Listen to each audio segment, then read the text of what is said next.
presentábamos parte de las imágenes y parte de las declaraciones también. El gobierno ha reaccionado ante los señalamientos de sus funcionarios de dar beneficios para reclusos durante la tregua. Yo pido más respeto para mis funcionarios. Fue la frase que repitió en 2 ocasiones el presidente de la República ante las interrogantes de la prensa sobre el video grabado con un celular dentro del penal de Izalco, que saca a la luz que en ese recinto se realizó una fiesta en el año 2012 y que habría sido autorizada por funcionarios de seguridad. Tu pregunta lleva una acusación. No, es una pregunta. No. Yo te pido respetar Yo a los quisiera que funcionarios públicos. Yo vuelvo a insistir, vayan a la fiscalía, pregunten a la fiscalía. Ellos son los que tienen que determinar cómo sucedieron los hechos. Pero la insistencia de los medios de comunicación para que el ministro Payés aclarara quiénes fueron los responsables de autorizar esa fiesta continuaron. Y el mandatario nuevamente salió al paso, señalando a la prensa de no hacer su trabajo como debe ser. Le pido al periodista que tenga ética. Aquí hay una política de querer desestabilizar el gobierno. Y uno de los factores que quieren desestabilizar es la Fuerza Armada. Y así finalizó su intervención. No sé si él quiere, pero es ahondar un tema que tiene más que todo un propósito, perdonen que se lo digan, un propósito partidista. No fue necesario repetir la pregunta. Munguía Payés sabía de qué se trataba y su respuesta se limitó a decir que ese tipo de acciones forman parte de la vulnerabilidad del sistema carcelario. Lo cierto es que se está haciendo un manejo un poco morboso de estos temas.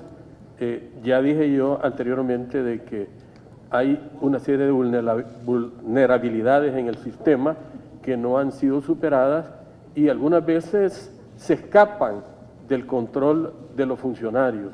En este tema aún surgen muchas preguntas que, según el presidente, no son más que señalamientos para desestabilizar su gobierno. Habrá que esperar que la Fiscalía termine su proceso de investigación para conocer qué fue lo que en realidad pasó en la tregua, que involucra a muchos funcionarios que aún ejercen cargos de alto nivel.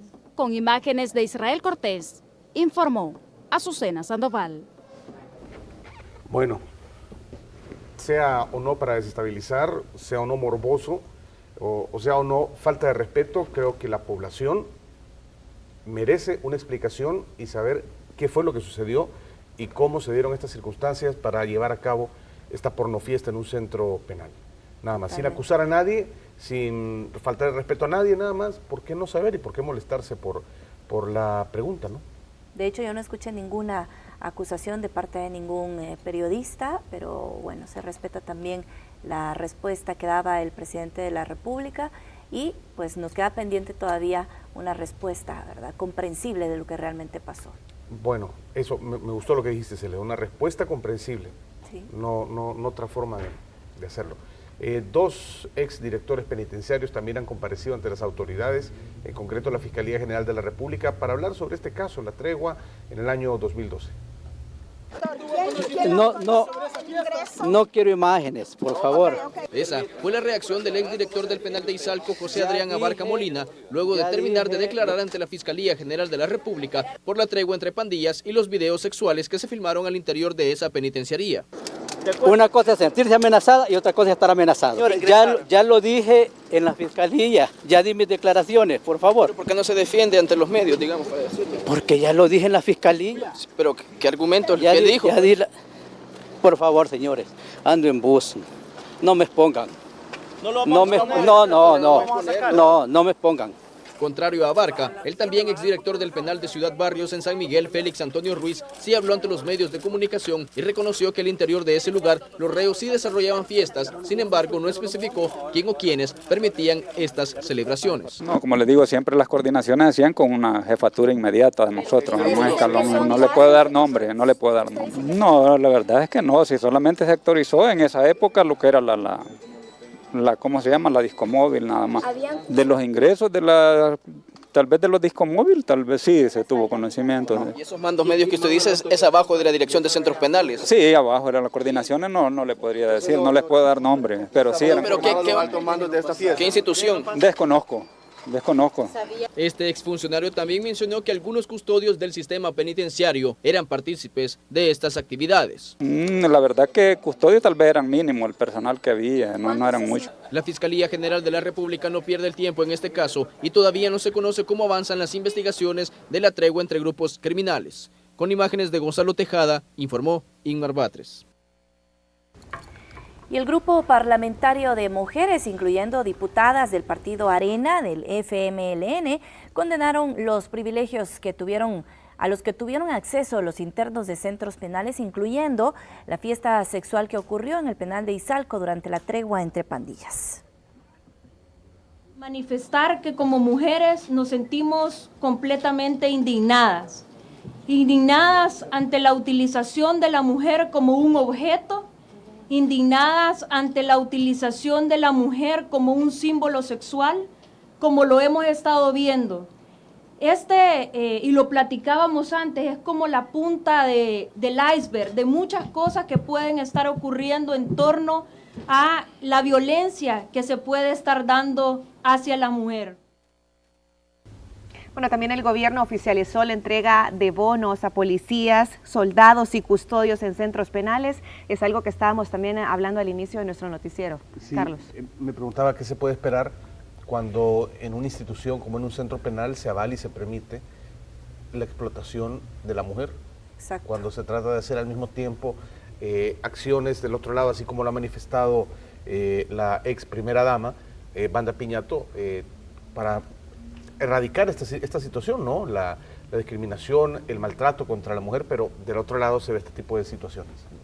No se entiende. Bueno, veamos entonces el tema del gobierno que oficializa la entrega de bonos a los policías. Aunque los policías exigían $1,000, el presidente Salvador Sánchez Serén les entregará $50 mensuales. El bono es una promesa que el gobierno hizo a los efectivos por el esfuerzo al combate de la criminalidad. Asignaremos $50 mensuales que se van a entregar cada trimestre. Cada trimestre se van a entregar. El ministro de Hacienda, Carlos Cáceres, expresó que ya se tiene listo el dinero producto del impuesto a los servicios de telecomunicaciones. Detalló que hasta este martes lo recaudado alcanza los $7.3 millones y que en este mes la cifra ascenderá a 11 millones.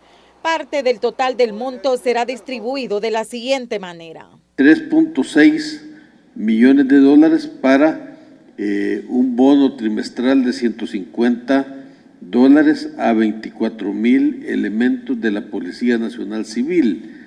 Ahí va policías, va personal de tarea y también van 1,100 custodios de los centros penales. Con lo recaudado también se busca fortalecer a la Fiscalía, que trabaja de la mano con los efectivos de seguridad.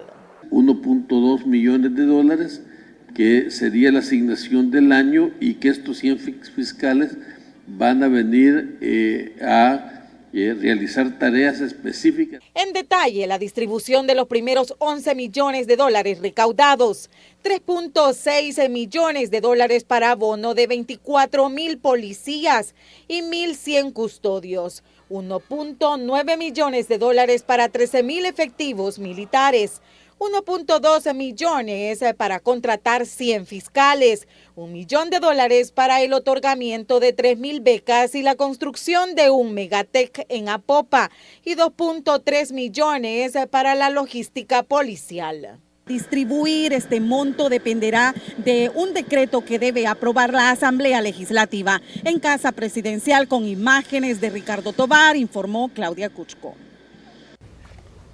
Ahora uno se pregunta cuánto tiempo estará en vigencia esta contribución especial de seguridad.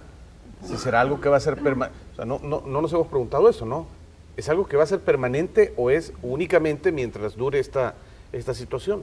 Porque ahora, si es así, estamos hablando que se van a estar recolectando. ¿Cuánto tiene de haberse implementado esto, Célida, Lorena? Meses. Sí, desde y en meses diciembre del año pasado. Pero es la primera vez que se les entrega el bono. Y llevamos 10 millones. O sea, ¿se imaginan dentro de un año, a final de este año, cuánto dinero más habrá y en qué se seguirá invirtiendo? Lo único que pienso y que digo, y creo que es válido, es cuándo vamos a ver resultados. Sí, no, y definitivamente nos preguntamos, ¿verdad?, en qué condición están los policías, los miembros de la corporación, que son quienes exponen su vida. ¿Sabe usted cuánto gana un policía y cuáles son los beneficios o las prestaciones que le otorga la corporación policial? Nosotros hemos preparado un reporte de eso, se lo presentamos a continuación. 63 policías asesinados en 2015 y 9 en los primeros 2 meses de este año han provocado que el trabajo de los agentes sea uno de los más arriesgados del país. Los policías no solo tienen que lidiar con la situación de violencia, sino tratar de sobrevivir ellos y sus parientes. A unos 24.000 agentes, día a día también les toca subsistir con un salario que apenas les permite cubrir sus necesidades básicas. Todo se destina en pagos de casa, de alimentación, de educación, deudas, porque uno adquiere deudas para obtener por lo menos su vivienda. Entonces son situaciones que uno ya, el sueldo ya realmente ya no alcanza, ya topa. Algunos tenemos adelanto de salario, tenemos que sacar para poder ir sobreviviendo. La economía familiar de los agentes en algunos casos es tan difícil que los lleva a sobreendeudarse, sostienen. Otros, por el contrario, exponiendo sus vidas, trabajando en su tiempo libre. Ese fue el caso del agente Juan Antonio Oviedo, quien fue asesinado en La Unión mientras trabajaba en una funeraria. El agente ocupaba sus días de licencia realizando otras labores para llevar dinero extra a su familia. Que si trabajamos para la policía se supone que de allí tenemos que devengar para nuestros gastos. Sin embargo, habemos personas que tenemos que agarrar otro trabajo extra sabiendo y exponiendo nuestras vidas, sabiendo que nos pueden matar. El sueldo base de un agente ronda los $400. De ahí algunos aseguran que dependen 1, 2, 3 y hasta 4 miembros de su familia. Las esperanzas que su situación económica mejoraran vinieron con el anuncio del gobierno a finales de 2015 de la entrega de un bono. Las ilusiones les duraron un par de meses, puesto que el incentivo anunciado por el Ejecutivo es de $150 trimestrales. Así más o menos esperamos mínimo, unos $300. Es lo mínimo, pero sí lo ponían por lo menos unos 500, pues, cada trimestralmente unos 500, mínimo unos 300. Por lo que esperamos esto de 150. El Salvador es el segundo país en la región con el salario más bajo de policías. Le antecede Honduras con $370. Guatemala ocupa el tercer lugar con 510, seguido de Costa Rica con pagos mensuales que rondan entre los $500 y $700. De Centroamérica, la nación que mejor remunera al cuerpo policial es Panamá, con un promedio de $800. Al menos el 90% de los agentes que brindan seguridad pública en el país aseguran tener dificultades económicas, algunos insostenibles. Por ahora, las esperanzas que su situación mejore no depende de la entrega del bono anunciada por el gobierno, sino de un aumento significativo en su salario. Con imágenes de Denis Bolaños, un reporte de Raquel Herrera. Creo que a usted, amigo, no le duele el tema de la contribución especial. Media vez sepamos que esta llega a donde se necesita, y uno de esos lugares es el bolsillo de los policías, que como vimos las condiciones pues son complicadas para ellos. De hecho, se han revelado también los datos escalofriantes en los primeros 2 meses del año que se han revelado con relación a el tema de la violencia. Veamos a continuación.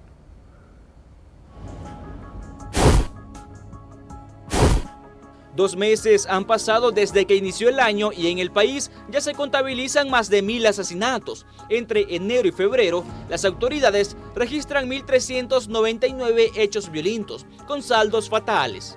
Cerramos el mes de febrero con 661 homicidios y el mes de enero lo habíamos cerrado con 738. Esto significa que en el mes de enero tuvimos un promedio de 23.8 homicidios al día. Entre las víctimas también se contabilizan 9 agentes policiales que han caído en el cumplimiento del deber, varios de ellos por el simple hecho de ser policías. Sí hay múltiples causas por las cuales los miembros de la institución han fallecido, en algunos casos efectivamente por su condición de ser policías. Desde la Asamblea se ha intentado ayudar a los encargados de llevar la seguridad a la población para que puedan actuar en defensa propia, pero por las estadísticas, las iniciativas no están dando resultados. Esperemos de que se intensifique las acciones que vengan a fortalecer la seguridad en el país. Algo está fallando, yo creo que aquí hemos señalado la descoordinación que hay en la cadena de prevención y combate al delito. Debido a saldos rojos en materia de seguridad, también se cuestiona la efectividad del Plan El Salvador Seguro, además del uso adecuado de los fondos del impuesto de seguridad. Con imágenes de Manuel Velázquez, informó Raúl Hernández. Nuevamente vamos a hacer una pausa comercial, pero regresamos enseguida y nos vamos a enlazar con nuestros colegas que ya se han desplazado hasta diferentes puntos para que usted conozca cómo están las condiciones del tráfico en nuestro país. Con eso regresamos.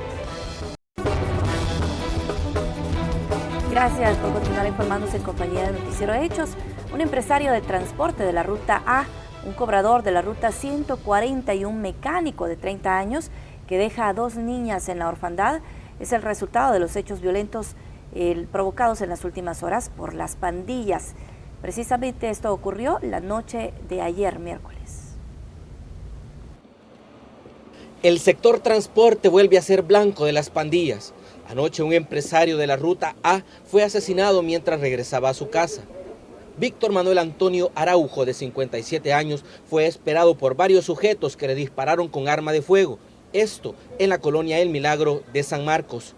La esposa de él nos llamó, solo nos dijo que aquí lo habían venido a asesinar, que como que ya lo estaban esperando. Como él es empresario. No se sabe si fue por cuestiones de renta o algo. Sí, creo que ese es, no puede ser otra cosa. En otro hecho, un cobrador de la Ruta 140 fue asesinado en la entrada de la colonia San Pedro, en San Martín, y según las primeras indagaciones, él iba en el microbús cuando delincuentes lo bajaron y le dieron varios disparos, muriendo sobre la calle. Familiares lo identificaron como José Javier Marroquín Montes, de 34 años.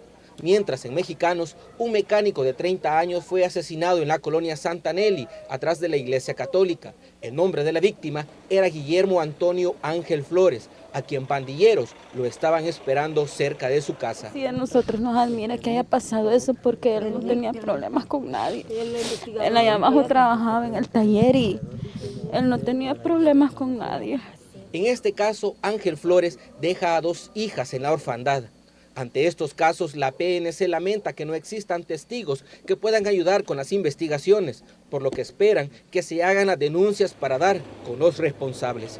Porque es injusto que gente inocente, que así como él, que él era un hombre trabajador, o sea, decente, no tenía enemigos, no tenía problemas, o sea, ¿cómo es posible de que, o sea, quede un caso así, pues que no lo resuelvan, un caso más, como dicen ellos, ¿verdad? Que no se averiguó, no se supo nada, no sé.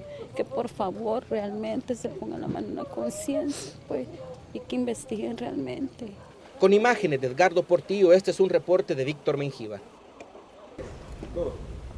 Y bueno, en este momento nos vamos a enlazar con Marcela Rivera y con Néstor Hernández. Ambos están en coberturas. Bueno, más temprano le informábamos sobre este incendio que se había reportado. Tenemos entendido que no causó mayores daños. Sin embargo, uno de nuestros equipos se movilizó a este lugar para verificar qué era lo que realmente había pasado. También hemos estado dando seguimiento a esta situación porque a raíz del asesinato de empresarios del transporte colectivo se manejaba la hipótesis de que este día no estarían circulando algunas unidades. Marcela también se trasladó hasta el lugar para verificar si realmente estaba ocurriendo eso, si no están funcionando como se debe las unidades de transporte colectivo. Así que los saludamos a los dos, Néstor, Marcela, y bueno, comenzamos contigo, Marcela. Buenos días. Buenos días. Buenos días, Marcela. Muy buenos días, así es, compañeros, me he trasladado hacia San Marcos.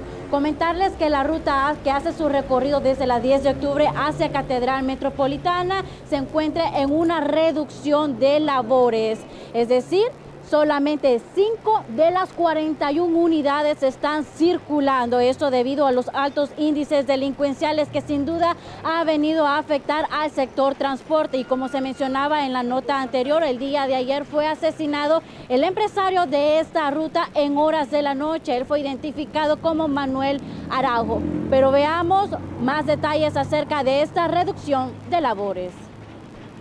del don que ahorita, los de él eran 18 buses, son 18 buses, a saber si iban a salir.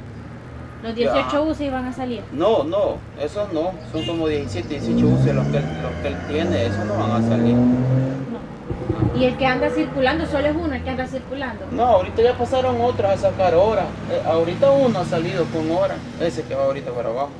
Entonces hay reducción de labores. Sí, porque por lo menos el que va es de esta empresa, de aquí son 4. Ellos van a venir a ver cómo está el movimiento, depende de cómo esté, van a sacar. ¿Y como cuántos usuarios hacen uso de estas unidades de transporte? Aquí son un sinfín de colonias, incluso hasta allá. Lo que es San Jacinto, hasta San Jacinto más que todo. De aquí de la 10 hasta San Jacinto hay demanda de la ruta, porque hay gente de San Jacinto que va a ir nomás a Catedral y lo abordan. ¿Y esa reducción de labores se debe al asesinato del empresario? Supuestamente se debe siempre a la delincuencia. Bueno, compañeros, como ya se escuchaba, esta ruta A se encuentra en reducción de labores. Los principales afectados son los pasajeros que tienen que tomar rutas alternas. Incluso esto les está afectando a ellos porque les ocasiona un atraso y además deben pagar más para llegar a sus destinos. Estamos viendo en las imágenes que son una de las pocas unidades que están circulando a esta hora de la mañana. Se desconoce hasta cuándo o hasta qué hora se va a prolongar esta reducción de labores. Esto dependerá del movimiento que se tenga durante el transcurso del día. Así que pendientes, si ustedes, amigos televidentes, si aún no han salido de sus casas y van a hacer uso de esta ruta A, es mejor que tome rutas alternas para evitar que usted llegue tarde hacia sus lugares de destino. Así mi información desde San Marcos. Gracias, Marcela. Y bueno, no sé si tienes el dato, ¿cuáles serían entonces esas rutas alternativas que pueden utilizar los usuarios, ya que no está funcionando con normalidad la ruta A? Claro que sí, pueden hacer uso de la ruta 11, de la ruta 21 también, y tómelo muy en cuenta. Estamos viendo que esas están circulando con completa normalidad, así que ustedes, compañeros y amigos televidentes, pueden abordar estas buses que también se dirigen hacia hospitales y salen desde acá hacia San Marcos. Bueno, muchísimas gracias. Gracias, Marcela. Bueno, Néstor también, ¿no? Se encuentra vía Live View con su reporte. Néstor, adelante. Buenos días, compañeros. Estamos en la zona del Boulevard Venezuela, en las cercanías del barrio Candelaria. Comentarles que acá se había reportado un conato de incendio en horas de la mañana, cerca de las 5 de la mañana. Sin embargo, pues Comando de Salvamento se hizo presente. Ellos han dicho de que había un par de indigentes que estaban haciendo fuego y que eso se les salía de control. Sin embargo, no hay mayores inconvenientes acá. Ya el incendio fue apagado, no pasó a mayores, entonces fue solamente un conato de incendio aquí en la zona del barrio Candelaria. También vamos a comentarles acerca del tráfico vehicular aquí en ese sector, para que ustedes tengan una referencia. Aquí en la zona del Boulevard Venezuela, el tráfico está bastante fluido, sobre todo si usted va de occidente a oriente, o sea, buscando el Soyapango. Sin embargo, vamos a mostrarles en este momento cómo está el sentido buscando de Soyapango a San Salvador.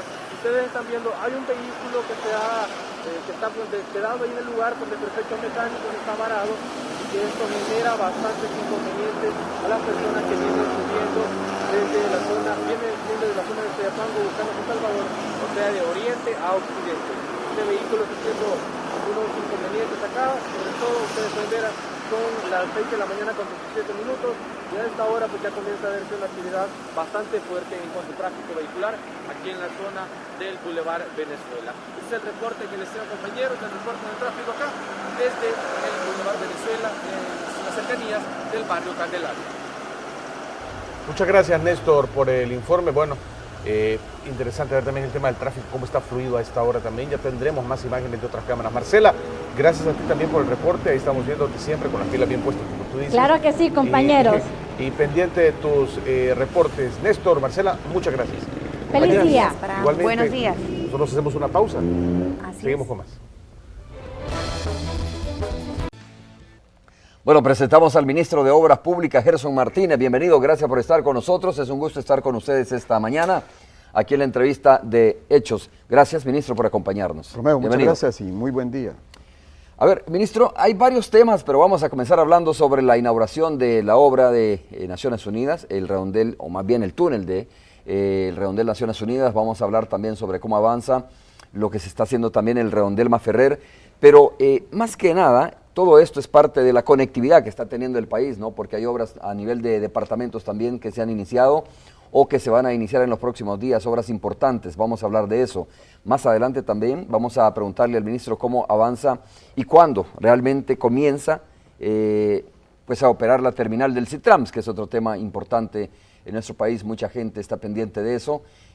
Algunas personas me preguntaban también a través de las redes sociales antes de iniciar la entrevista, cuando se dieron cuenta que esta mañana iba a estar el ministro, bueno, cómo se va a solventar también el problema del Boulevard del Ejército en Soyapango, esa situación que siempre se da. Pero antes, ministro, pues hay que decir que Gerson Martínez es de los ministros que han salido mejor evaluados en las últimas encuestas. Supongo yo que producto de este trabajo, ministro, vio la encuesta de la prensa gráfica que salió ayer, ¿no?, donde le coloca como uno de los funcionarios mejor evaluados. ¿Cuál es su reacción? Aunque hay puntos negativos, digo, en otras carteras de Estado, pero obras públicas entiendo que sale bien evaluado, ¿no?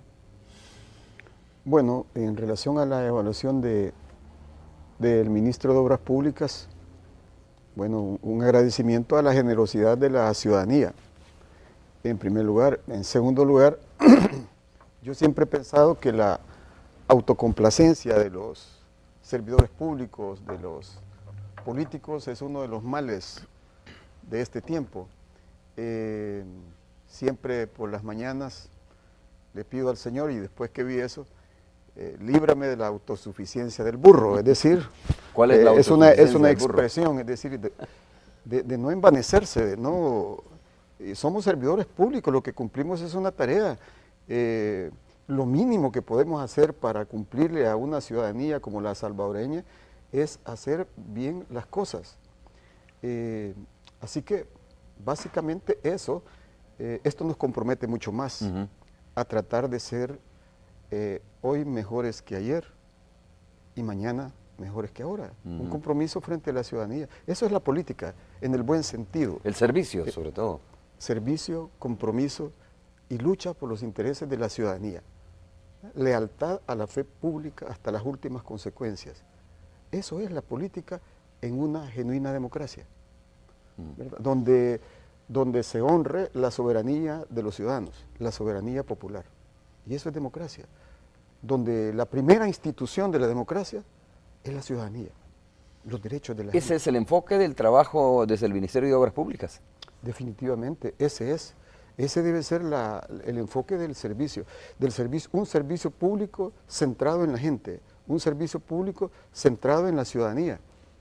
Y tenemos que servir bien, elevar la calidad de los procesos, elevar la calidad de la obra pública, el estándar de calidad, y rendir cuentas, brindar la información a los ciudadanos, porque ya lo he dicho, el Ministerio de Obras Públicas es probablemente la canasta más multimillonaria de contratos. Sí. Pero esos dineros que uno administra no son dineros personales de uno, ¿verdad? Que no los tengo ni los pretendo. No, son los dineros de ustedes, son los dineros de la gente, del ciudadano de a pie que paga sus impuestos, del empleado o desempleado que paga sus impuestos, del empresario honrado que también paga sus impuestos. Por consiguiente, tengo que rendir cuentas, ¿verdad? Y no hay derecho que, como en el pasado, a ocultar esa información de cómo se administran esos recursos y bienes públicos. Ministro, ¿cómo ha sido? Este es un tema importante, la relación, porque siempre se ha hablado de eso, ¿no? De la relación de este gobierno con la empresa privada, más allá de algunos dime que te diretes con algunos funcionarios, digo, particulares, pero ¿cómo ha sido la relación del ministerio con, ya que usted dice, mire, esta es la canasta del gobierno, ¿no? Que probablemente tenga más fondos y que tenga una relación más rápida o más constante con la empresa privada? ¿Cuál ha sido la dinámica para adjudicar estos proyectos que son importantes? Bueno, ese es un tema crucial para el futuro del país, para el presente y el futuro del país. Es la relación del servicio público con la ciudadanía en primer lugar y la relación del servicio público con el sector privado. la relación con los ciudadanos y los trabajadores y la relación con el sector privado. Nosotros partimos de que un proyecto de desarrollo de país para encontrar las grandes soluciones y avanzar hacia la prosperidad será siempre un proyecto público, privado y ciudadano. Público, privado y comunitario, donde partimos de que esta es la casa común, que aquí cabemos todos, que aquí tenemos futuro todos, pero tenemos que cumplir cada uno nuestras responsabilidades. El día de ayer justamente estábamos en la inauguración de la Construexpo, invitados por la Cámara Salvadoreña de la Construcción, y bueno, usted puede escuchar los discursos del sector privado. Lo que sucede, a decir verdad, que aquí hay como climas y microclimas. Ejemplo, mientras a veces existen vocerías que crispan todos los días al país, crispan con un discurso violento, virulento, sobreideologizado, sobrepolitizado, como el de la época de la Guerra Fría, pero ese es un microclima, allá en el Cucurucho, que todos los días tratan de sacar rédito político de eso, y de que el gobierno salga mal y todo eso. Sin embargo, también hay que decir el clima completo. Por ejemplo, en obra pública, que usted me pregunta, yo tengo varias contrapartes privadas. Mi primera contraparte es la industria de la construcción, es decir, Casalco. Usted ha oído las expresiones y puede invitar a los titulares de la Junta Directiva de Casalco. Y nosotros lo que hemos hecho hemos hecho un nuevo rayado de la cancha, donde está claramente definido el rol del sector privado, pero también sin favoritismos ni nada en eso. Claramente definido el rol y la responsabilidad del sector público que defiende el interés público, pero también hemos comprendido que hay una región en común y que justamente, por ejemplo, en el ministerio, cuando nosotros contratamos a un contratista privado para que construya el paso multinivel, por ejemplo, ambos nos convertimos, lo digo a lo Frank Sinatra, a mi manera, ambos nos convertimos, el MOP y el contratista nos convertimos en servidores del ciudadano. Y tenemos que rendirles cuentas ambos. Y tenemos que ofrecerle un producto de calidad. Ese es el compromiso público y privado con el país, con la gente pobre, con el futuro de El Salvador, con la economía. Esas tienen que ser las nuevas reglas. Y es la única manera de construir soluciones. Oiga, ministro, ya que puso el ejemplo del clima y el microclima, ¿no? Porque muchas veces nos detenemos bastante en el debate del microclima y nos detenemos bastante o nos fijamos mucho en el microclima, pero no en el clima en términos generales. Como usted dice, por ejemplo, yo entiendo que hay una buena relación de este gobierno, digo, ¿no? Y de muchas carteras de Estado, porque muchas carteras de Estado hacen negocio, ¿no? Dentro del término normal, digo, hacen negocio con la empresa privada, con distintos sectores de la empresa privada. Pero el debate a veces se centra en el microclima, como usted lo dice. Pero le voy a dar una apreciación, de lo que yo observo, el actual gobierno es probablemente, si no el que más, uno de los gobiernos que más espacios públicos, privados, de administración, de consulta, de trabajo, espacios de trabajo públicos, privados tiene, a distinto nivel. Y en general, ahí se respira un clima distinto al que se percibe con ciertas vocerías. Y les sigo, por ejemplo, con obra pública, tengo otras contrapartes. La Asociación Cafetalera, la Asociación Azucarera, Camagro y Casalco, con todas esas contrapartes, porque nosotros, por ejemplo, trabajamos la ruta cañera, trabajamos la ruta cafetera, la ruta cerealera. Por consiguiente, tenemos que tener una relación con los agricultores pequeños, grandes, con toda la población, así como con las comunidades muy pobres, que es nuestro principal compromiso, lo que nos define. Pero no obstante que nosotros tenemos una opción preferencial por los pobres, tenemos una visión incluyente de país. Esa es la magia, esa es la clave. Y esa relación con todas estas contrapartes privadas casi es a un nivel de excelencia. Casi, digo. No hemos tenido ningún altercado ni ningún negociado bajo la mesa. Es que de eso se trata. Vamos a ver, obras públicas, con mucho respeto. Yo creo que desde Arizona hasta la Tierra del Fuego, este ministerio de la construcción es el único que lleva 7 años con 0 juicios entre el sector público y el sector privado. Y no se ha hecho en base a la connivencia espuria, en base al negociado que entrega los intereses de los ciudadanos. No, se ha hecho sobre nuevas reglas, combinando el principio de legalidad, competencia con transparencia y sobre todo buena fe. No traicionar a la fe pública, ser leal, tanto el contratista privado como el que lo ha contratado, que es la administración pública, lealtad a la fe pública, no traicionar a la fe pública. ¿Y qué significa no traicionar a la fe pública? No tener doble rostro, que tu palabra sí sea sí y que tu palabra no sea no.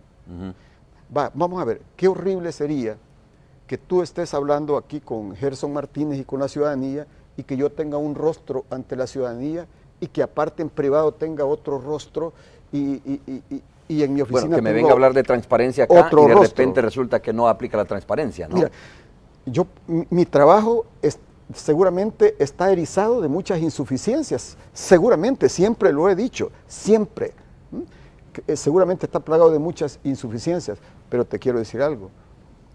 No hay dos Gerson Martínez, uno que te va a decir una cosa hoy y otra mañana, porque justamente lo que ha desprestigiado la política en el mundo, lo que ha desprestigiado es ese doble estándar. Sí, o la doble moral, como le llama. De políticos que cuando están en la oposición, ¿verdad?, vociferan contra la corrupción, pero cuando llegan donde hay, entonces se vuelven opacos y se hacen la gata brava, ¿verdad?, con los dineros públicos. Ese doble estándar.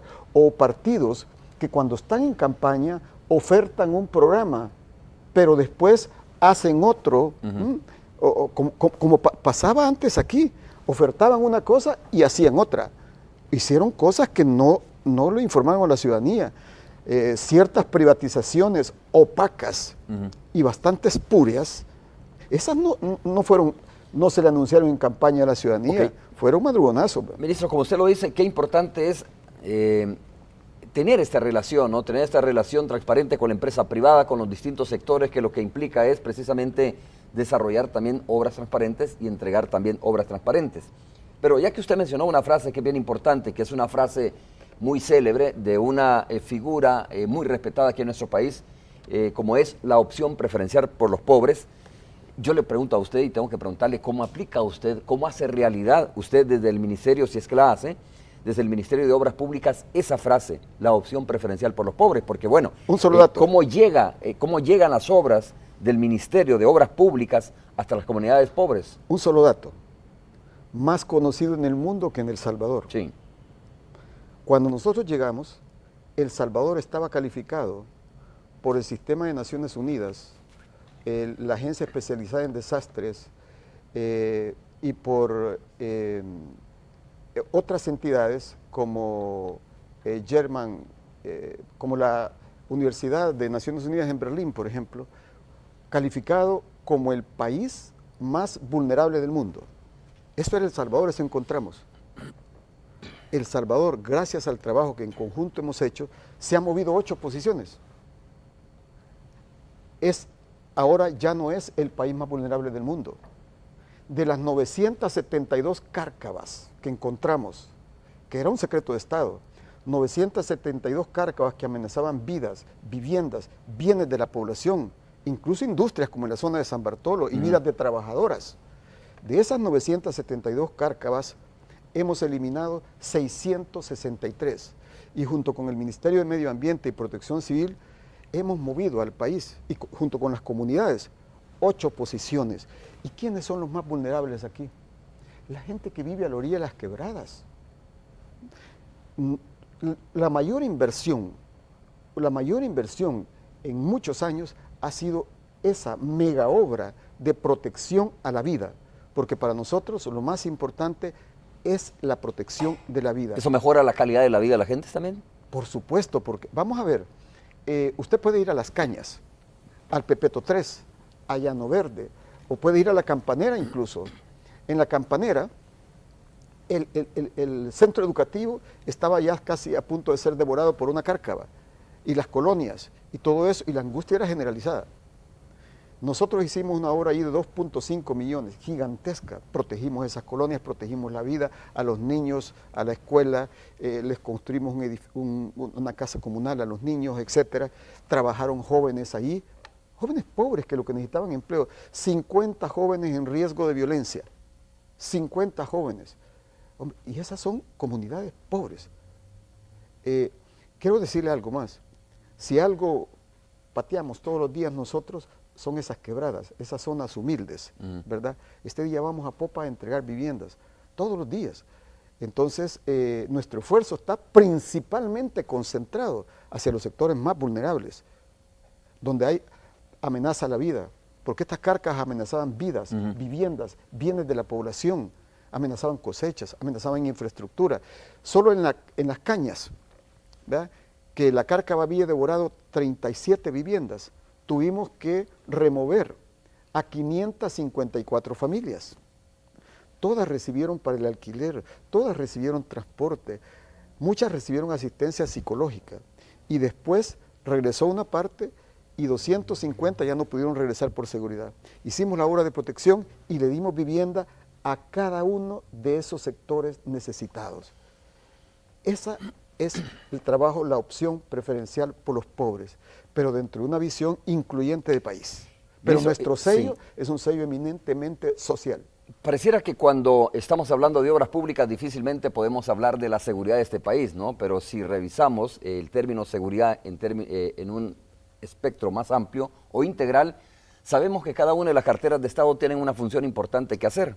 Es decir, no solo es la presencia, la seguridad no solo es la presencia de la policía o el ejército en las comunidades, sino también el hecho de desarrollar las comunidades, crear las condiciones de las comunidades, como se ha dicho.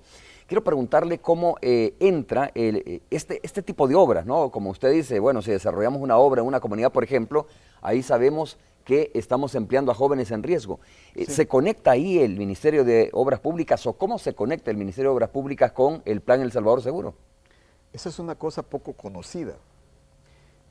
Cuando entramos en el periodo anterior, yo fui a conversar con el ministro Manuel Melgar y le decía, mira, he encontrado que la industria de la construcción puede ser un puente para esas muchachas y muchachos que ya están en fase de semilibertad, que cumplieron su pena, que sus causas no eran mayores, etcétera, para que los penales no se convirtieran en universidad del crimen, ofrecerles un puente. De ahí nace el programa Yo Cambio. Y eso es la política de rehabilitación y resocialización. Pero en la política preventiva, bueno, nosotros le damos un puntaje a las empresas en la evaluación de desempeño por la contratación de mano de obra local, porque nosotros trabajamos en zonas deprimidas, trabajamos en zonas de violencia. Para que la obra pública impacte en el desarrollo, tiene que impactar en el mapa de pobreza, es mi primer mapa, pero tiene que impactar también en el mapa de riqueza, en los polos generadores de riqueza, que tiene potencialidades, y tiene que impactar en el mapa de violencia. Porque, por ejemplo, en el Pepeto, cuando yo llegué a hacer la inspección, llegó un grupo de muchachas y unos muchachos y me dicen, mire ministro, pero aquí lo que necesita es empleo, porque si solo vienen a trabajar otros de acá y a nosotros nos dan oportunidad, no estamos de acuerdo. Contratación de obra local. Pedimos 44 muchachas y muchachos trabajaron allí durante toda la obra. Fue una inversión de 1.3 millones de dólares. Entonces, esa es la política preventiva, es empleo, es ingreso. Y nosotros no hemos tenido absolutamente ningún problema, absolutamente ningún problema. Ustedes no, pero ¿y las empresas que contratan, ministro? Bueno, ¿O que subcontratan para desarrollar esas obras? En la Campanera tuvimos un problema, que nosotros publicamos la licitación y se declaró desierta, no vino nadie. Hicimos la segunda convocatoria en los medios de comunicación y no llegó nadie. Hicimos la tercera y tampoco. Entonces yo envié un equipo a hablar con algunas empresas y nos dijeron, mire, voy a decir lo que dijeron algunos, mire, es que la Campanera es la capital de las pandillas. Nosotros no vamos a ir, el ministro no va a ir. Y le dijo la encargada de gestión social, no, el ministro es el primero que va a ir. Y yo fui.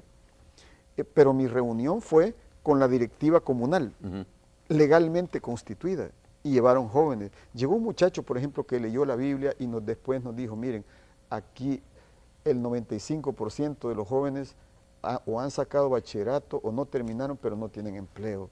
Lo que necesitamos es oportunidad de empleo. 50 jóvenes, que incluso pudieron haber agredido la vida, o todo, hicieron una obra de protección de la vida preciosa. Jóvenes de la Campanera. Jóvenes de la Campanera. Yo fui 3 veces a hacer inspección, con la prensa, por cierto. Es posible que aquí haya archivos. Sí, hay archivos. Sí. Y usted puede mandar con un dron a ver esa obra.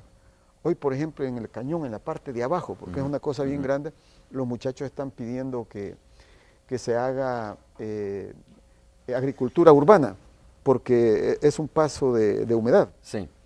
Entonces, de esa manera trabajamos. Ministro, quiero preguntarle, para ir cerrando este tema, porque muy interesante, ¿no? Hablar sobre cómo las obras que pueden desarrollar las carteras de Estado pueden impactar en lo que usted precisamente decía, en el mapa de pobreza. Pero le quiero decir algo más. A ver. Con la Fiscalía General tenemos un convenio que lo firmamos con el fiscal anterior, ¿verdad?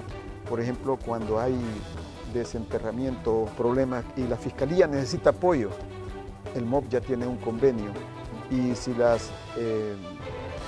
se han iniciado conversaciones probablemente con las nuevas autoridades de la Fiscalía, pues ellos han planteado la necesidad de continuar el convenio y nosotros, por supuesto, estamos al servicio de la seguridad pública y de la justicia. Ok, hagamos la pausa y cuando regresemos, bueno, a ver, a propósito de esto de impactar en las comunidades pobres, ministro, en el mapa de pobreza, como usted lo dice, quería preguntarle antes de ir a la pausa, si ustedes tienen el diseño, ¿no? Tienen, lógicamente, el gobierno tiene el conocimiento dónde están las comunidades más pobres o tiene este mapa de pobreza, como usted lo dice. ¿Tiene alguna planificación el ministerio precisamente para intervenir en esos lugares o en ese mapa de pobreza? Es decir, ¿hay obras planificadas ya para desarrollar en esos lugares que incluyan este componente que usted mencionaba? Que la mano de obra, de alguna manera, en un buen porcentaje sea contratada de esos lugares. Hacemos la pausa, regresamos en breve y también vamos a conversar un poco de las obras que están desarrollándose aquí en la capital. Volvemos.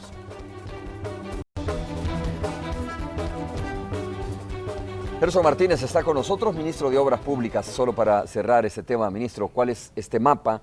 Si lo tienen ustedes ya diseñado este mapa para desarrollar obras precisamente en esas comunidades. Sí, si hay una planificación, pues, ¿verdad?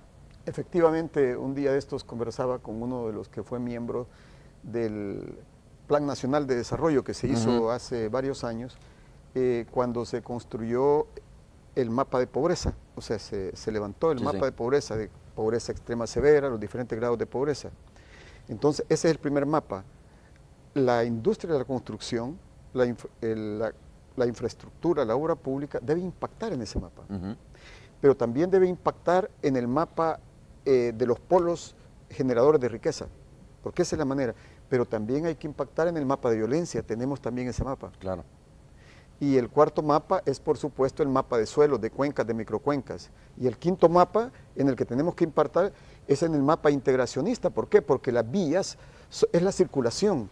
Tenemos que integrar territorios, etcétera, e integrar a la región centroamericana. De esa manera trabajamos nosotros. Vivienda, igual que el MOP que trabaja Cárcavas y todo eso, vivienda, su trabajo principal es vivienda de interés social, para gente que no tiene o que tiene poco. Nosotros, este año, por ejemplo, está en curso 21 millones de dólares de inversión. Pero no solo eso, este servidor es el presidente de la Asamblea de Gobernadores del Fondo Social para la Vivienda. Ahí hemos establecido un récord. El año pasado nosotros hicimos una inversión de 143 millones de dólares y esa es primordialmente vivienda de interés social. Se colocaron 7.599 créditos. Más del 40% es para mujeres jefas de hogar. Se inauguró el programa Casa Joven y esto está impactando justamente en los sectores de menores ingresos. Y además quiero decirle, el Fondo Social es una institución con números muy sólidos y muy sanos, que incluso merece que se le fortalezca y se le relance. Hemos tomado un acuerdo en la Asamblea de Gobernadores de en los próximos días hacer un taller para ver cómo aumentamos los fondos al Fondo Social para la Vivienda, para la construcción masiva de vivienda popular, es decir, vivienda de interés social, que es la misión del fondo. Bueno, es que pocos saben también, o algunos no saben, que el Fondo Social para la Vivienda es una cartera que depende del Ministerio de Obras Públicas, ¿no? Del ramo. Del ramo de Obras Públicas, Sí, de alguna manera, sí, ¿no? sí, sí. Tiene su propia administración. Sí, claro, ¿verdad? tiene su propia administración, pero está bajo, digamos, la sombría de lo que es el Ministerio de Obras Públicas, si mal no recuerdo. Hablemos un poco, ministro, ahora de las obras que se están desarrollando. Ayer fue la inauguración, usted lo decía ya, nosotros también fuimos como medios de comunicación a darle cobertura a la inauguración del túnel que pasa por el redondel de Naciones Unidas, ese que estamos viendo, que finalmente, mire, así quedó la obra, ¿verdad? Ya prácticamente concluida. Habrá algunos detallitos que se están desarrollando, pero bueno, este es el trabajo de cuánto tiempo y la inversión de cuánta plata, ministro, en esta obra. Bueno, lo que entregamos ayer, quiero decirle algo. Llevo 7 años, pero hay 2 cosas que abolimos nosotros en el MOP. No colocamos primeras ni segunda piedras. Ese era un viejo estilo de colocar primera, segunda piedra. Nosotros no hacemos eso. Tampoco hacemos inauguraciones, lo que hacemos son entregas. Nosotros entregamos a la ciudadanía, que la ciudadanía reciba y juzgue. Lo que se está viendo allí es la parte en la superficie, ¿verdad? Los pasos elevados, sí. Pero hay algo que no se ve, que es un deprimido. Ese deprimido, eso no se ve de arriba, pero luego eso es lo que hemos hecho. Ese es el túnel. Son 440 metros, un túnel con todos los estándares internacionales. Las secciones que tienen son justamente estándares internacionales. Es un sentido, porque tiene 2 sentidos. Usted puede ir de la Jerusalén Sur hacia la calle Santa Tecla encima, por la superficie, correcto, por el redondel.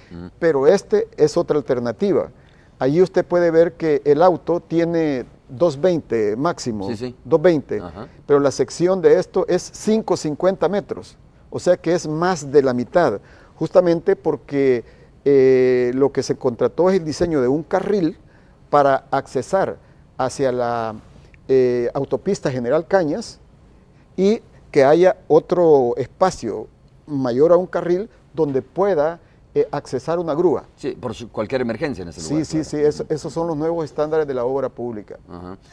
Sí, escuchamos ayer, porque antes que viniera la crítica, mira, ¿y cómo se va a hacer si un vehículo se queda en ese lugar? Escuchamos las explicaciones de que es un carril que permite simultáneamente el ingreso de una grúa, si es necesario en ese lugar, ¿no? Pero bueno, le preguntaba, claro, ¿cuántos vehículos circulan por ese lugar? ¿Cuál es el impacto social que tiene esta obra? Rutinariamente 45,000 vehículos diarios.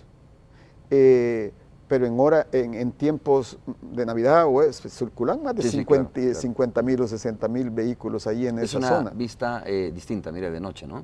Sí, y quiero decirle que esto mejora la circulación para toda la gente. Esto es parte de una estrategia para apoyar la competitividad del país, apostándole a la movilidad efectiva de la población, en primer lugar, pero también a la movilidad efectiva de la cadena de suministro, es decir, de los productos. Esto beneficia principalmente a la población, porque realmente los grandes atolladeros en aduanas o en las ciudades al final impacta en los costos de producción de las empresas, y al final eso se descarga en el consumidor final, en la mesa del ciudadano.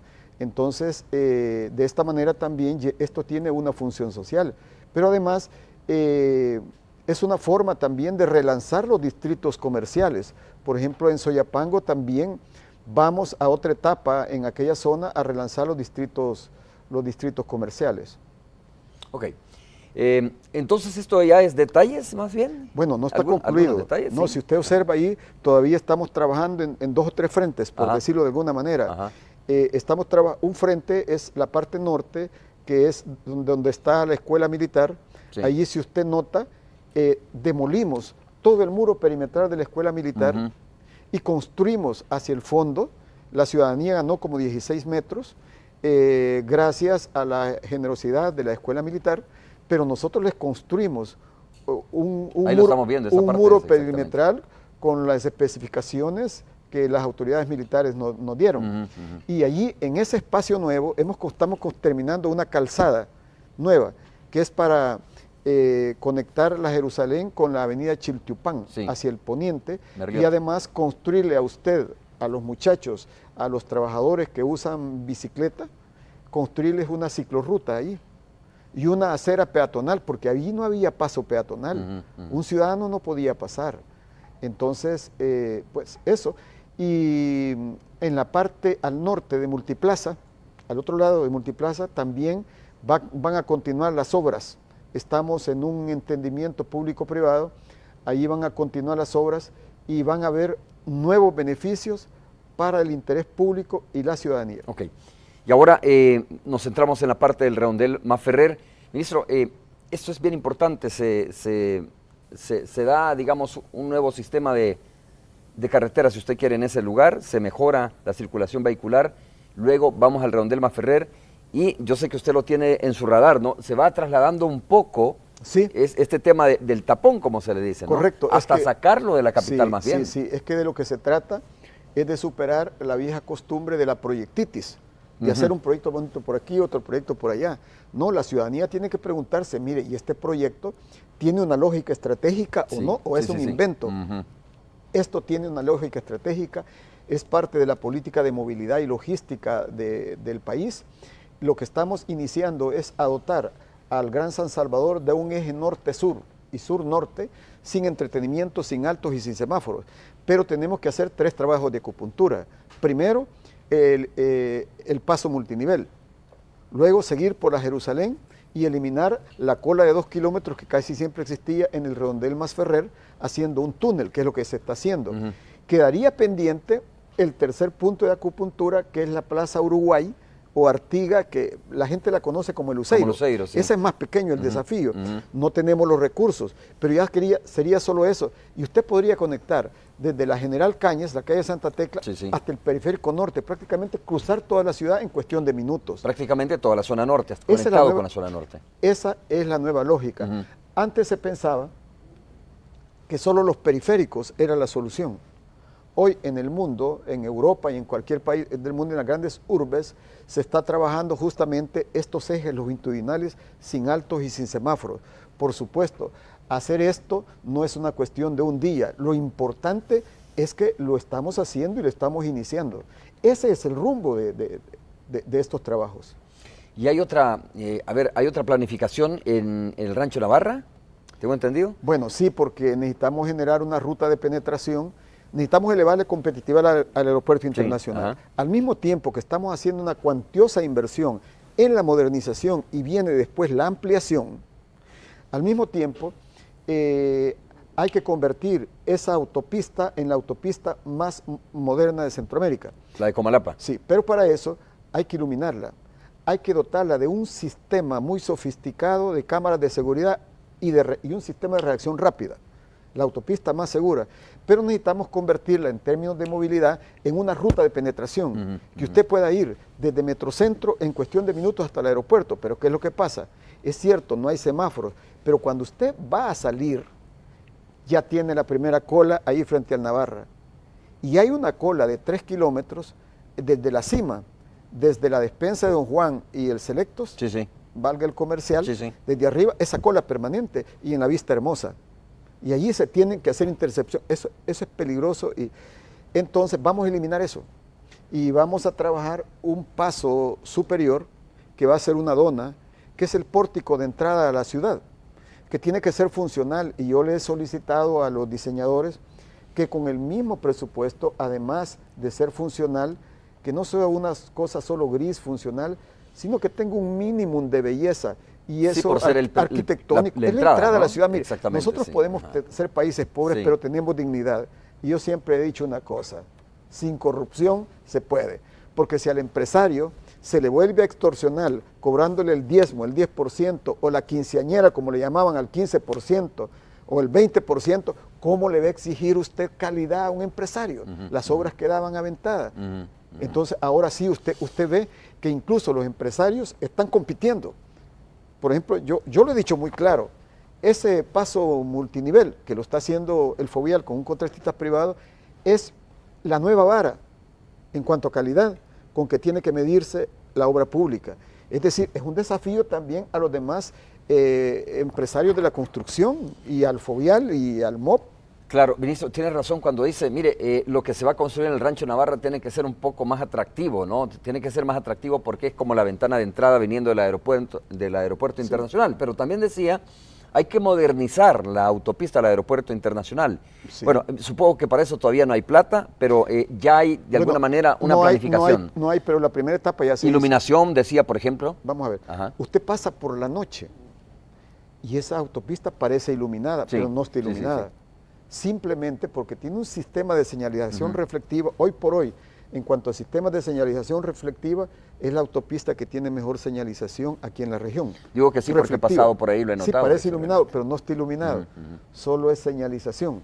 Que es muy importante. Hay que iluminarla y necesitamos un sistema muy moderno que no genere efectos de cebra para que pueda funcionar la videovigilancia. Hacia eso tiene que ir el país. Hacia eso vamos y no nos vamos a detener. Bueno, me decían que vamos a ver una cámara de la... es Avenida Jerusalén. Esta es la que está complicada. Bueno, es lógico, ¿no? Como se está haciendo trabajos ahí. Eso creo que es hacia el norte, ¿verdad? Sí, es hacia el norte. Esa es la cola que tenemos que terminar. Exactamente. Esa es la del Masferrer. Esa es la que se traslada ahora mismo del Redondel Naciones Unidas al Masferrer. Pero ya en el Masferrer, mientras en el paso multinivel llevamos el 96%, en el Masferrer vamos al 17%. Y veo yo que los trabajos están bastante acelerados. 17%. Sí, ahí se tiene como 4 frentes de trabajo. Por ejemplo, si usted va a La Quebrada, ahí hay gigantescas obras, ¿verdad? De ingeniería, de embovedado, hay que hacer el blindaje de toda esa zona, claro, porque es vulnerable. La instalación del túnel. Sí, ese es un frente. Ya se está rompiendo el túnel, pero también tenemos otro frente de trabajo arriba, se está ampliando la Masferrer Norte, ¿verdad? En una parte. Entonces, esa cosa, bueno, además de funcional, igualmente esperamos nosotros que el fovial que está construyendo y que la empresa contratista también dé un valor añadido, un plus en cuanto a calidad de obra y que arquitectónicamente sea algo bonito. Usted puede ir a ver, por ejemplo, el túnel ayer, mire hasta las texturas. Las texturas son muy finas, no está marmolado, pero son texturas muy finas.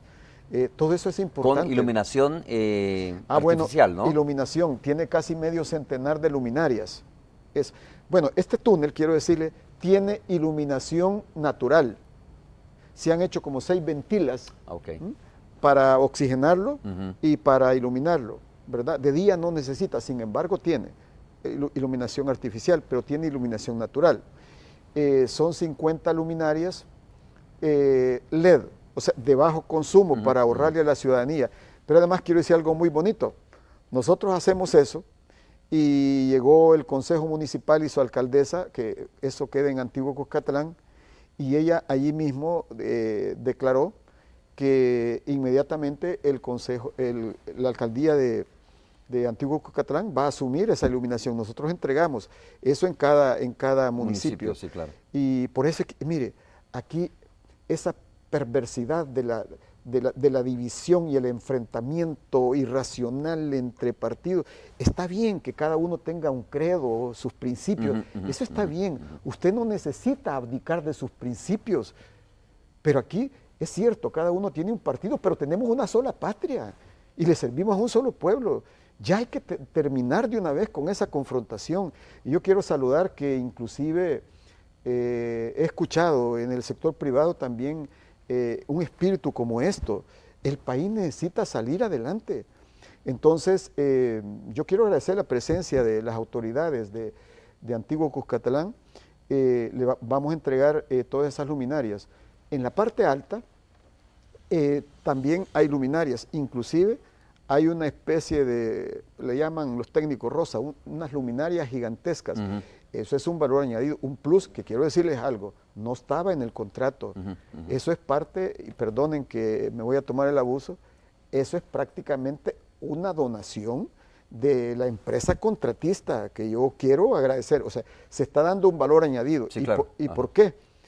Porque tenemos empresas de calidad en este país competitivas, por las que nos podemos sentir orgullosos. Y le quiero decir una cosa, no hay preferencias, señores, no hay preferencias. Aquí hay gente todavía que antes usufructuaba cosas así, que mira con envidia. Aquí es competencia y transparencia, que se le cumpla al interés, al interés público. Entonces la ciudadanía tiene que ver la calidad de la obra pública. Bueno. Entonces, y la responsabilidad social empresarial es importante. Ministro, vamos a hablar en lo que resta sobre el tema de la terminal del Citrams. Por cierto, una persona me escribía a través de las redes sociales, le comentaba cuando comenzábamos la entrevista, y me decía, Romeo, pregúntale al ministro qué se puede hacer también con el tema del Boulevard del Ejército, ¿no? Bueno. Que es eterno problema, que a pesar de que camina lo del Citrams, yo le cuento. Aquí definitivamente continúa habiendo tráfico en ese lugar. Nosotros tenemos una dirección de planificación que planifica al país a 30 años plazo. Le voy a hablar en dos planos, el corto plazo y el mediano horizonte. En el corto plazo, el 15, bueno, en la segunda quincena de abril, esperamos tener toda la plataforma tecnológica de la terminal de integración, sus sistemas de elevadores, para que el túnel sea funcional. Ahí hay otro túnel muy lindo, por cierto.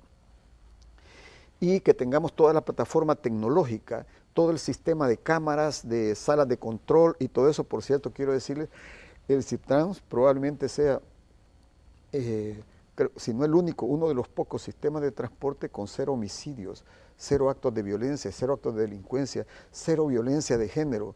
Entonces hay que cuidar eso. El Citrams es un niño que apenas está dando un paso y lo han intentado derribar. Tendrá sus insuficiencias, pero tiene también esas virtudes.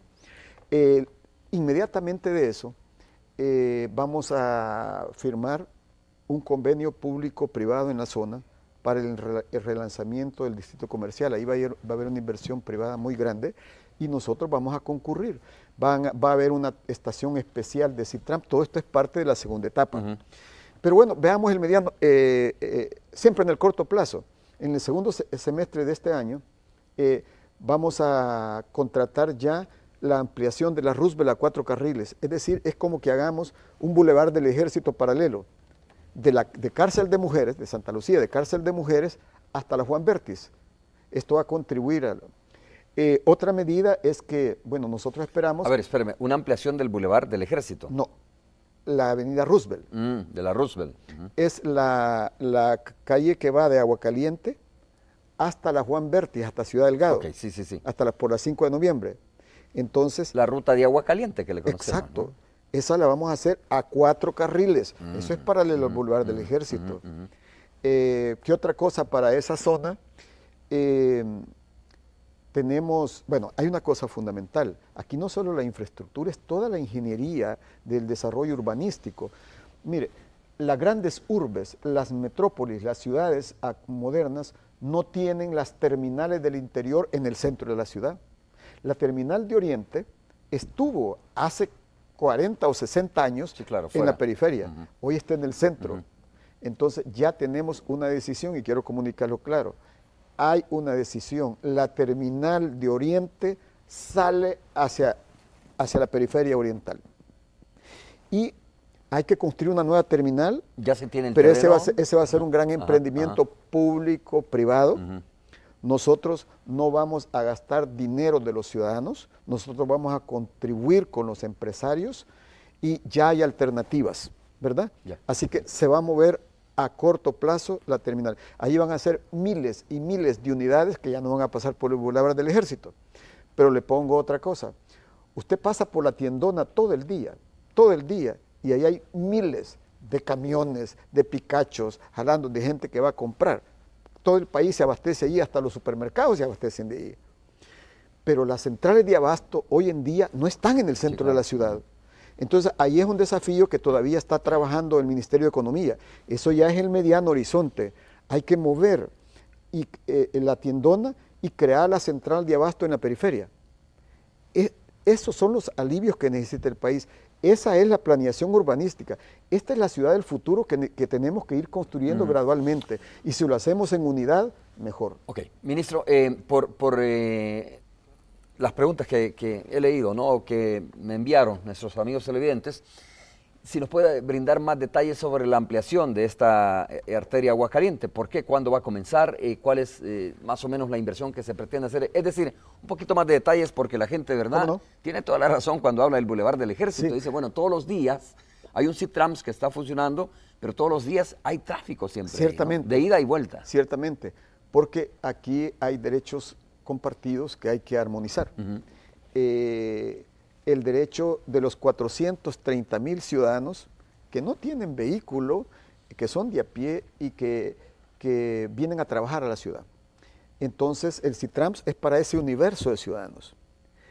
Pero el resto y esa nueva ampliación de la Roosevelt es para las personas que tienen autos, ¿verdad? Para eso. ¿Cuándo lo vamos a hacer? Ya comenzamos. Ya a una parte le agregamos un tercer carril, a una parte. En la cuesta de Agua Caliente usted va y ya tiene 3 carriles. Y eso lo hemos hecho con los mismos recursos, no créditos, creo que en unos 3 meses se podría iniciar la contratación, la licitación para la ampliación del primer tramo, ya de Cárcel de Mujeres hacia el centro de Soyapango. Y después vendría el otro. O sea que arrancamos este año. La parte más complicada es de ahí de Soyapango a Ciudad Delgado por la geografía o la topografía del terreno, mejor dicho. La parte más complicada por la topografía y los derechos de vía y todo eso es el puente que está abajo, que es una cosa muy quebrada y además estrecha, una garganta. Y bueno, hay ahí una empresa internacional, una empresa americana que está pegado ahí, pero bueno, gracias a Dios hemos tenido un buen entendimiento y muy probablemente incluso recibamos donación de derechos de vía. Yo quiero agradecer esa actitud de responsabilidad frente al país, también de las empresas internacionales, porque quiero decirle una cosa, para estas cosas nosotros no tenemos dinero para comprar derechos de vía, así que agradecemos a todos los ciudadanos y empresarios que apoyan esto, porque por ejemplo en el campo, un caserío que nunca ha tenido carretera y usted llega y le hace una calle, entonces, ¿qué pasa con el precio de los terrenos? ¿Bajan o suben? Sí, lógicamente suben. ¿Qué pasa con el precio de las viviendas? ¿Bajan o suben? Entonces, y los agricultores pueden sacar su cosecha.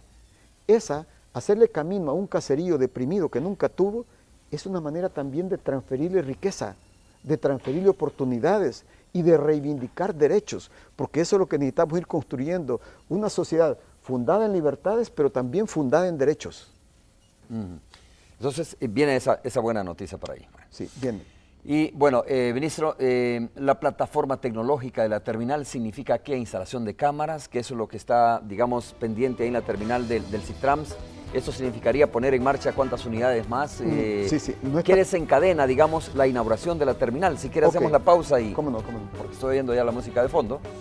Hacemos la pausa comercial y cuando regresemos nos explica en el tiempo que tenemos qué desencadena la inauguración de la terminal del CITRAMS. Volvemos a ver. Bueno, cada vez que conversamos con el ministro de Obras Públicas surgen nuevas preguntas e inquietudes con todo derecho a la población. Por ejemplo, esa persona que me decía, pregúntale sobre qué van a hacer con el Boulevard del Ejército. Ya el ministro explicaba cuáles son la planeación que se tiene. Alguien está preguntando también sobre el tema de los chorros y que siempre hay una especie de embudo ahí. Claro, le termino de contar el Boulevard del Ejército. Ajá. El otro componente es el siguiente. Si se agregan 180 o 200 autobuses articulados más y por cada autobús articulado del CITRAM, usted saca 5 o 6 buses chatarra, son 5 o 6 buses chatarra menos en el aeropuerto, en el Boulevard del Ejército. Queda pendiente un proyecto que tiene el MOP de hacer un paso doble nivel entre la Santa Lucía y Cárcel de Mujeres. No tenemos los recursos, lo que tenemos es un prediseño, también es una dona como el Rancho Navarra. Eso no sé si lo va a lograr hacer este gobierno, si no va a quedar como tarea del próximo gobierno. Pero si tenemos las asignaciones, nosotros estamos listos, los estudios están hechos, hay un prediseño. Los chorros. Bueno, los chorros tenemos dos situaciones. Una propiamente en el sitio del Niño, ya ahí se ha iniciado la intervención para terminar, pero tenemos un cuello de botella a la entrada del Poliedro. Entonces, este año, en el último trimestre, se va a ampliar un carril ahí. Y en el resto de la calzada se van a hacer las bahías para que los autobuses cuando paran, no paren en medio de la calle, sino que puedan hacerse a un lado. Eso no es sencillo porque son taludes, son quebradas, pero bueno, esa es la inversión que hay que hacer. Inicia este año. Ministro, me preguntaba, nuestro productor Eduardo Navas me decía, mira, y en el semáforo de ahí de Cifco, ciertamente, y tienen razón, ¿no? Viniendo, creo, de la zona rosa, ¿no? Sí. Cifco. Cuando giras tú, por ejemplo, vienes de la zona rosa y giras hacia Casa Presidencial, bueno, sobre la Manuel Enrique Araujo y todo ese cruce que está ahí en Cifco, ¿no? Siempre se hace tráfico también en ese sector. Habrá que ver qué solución se busca.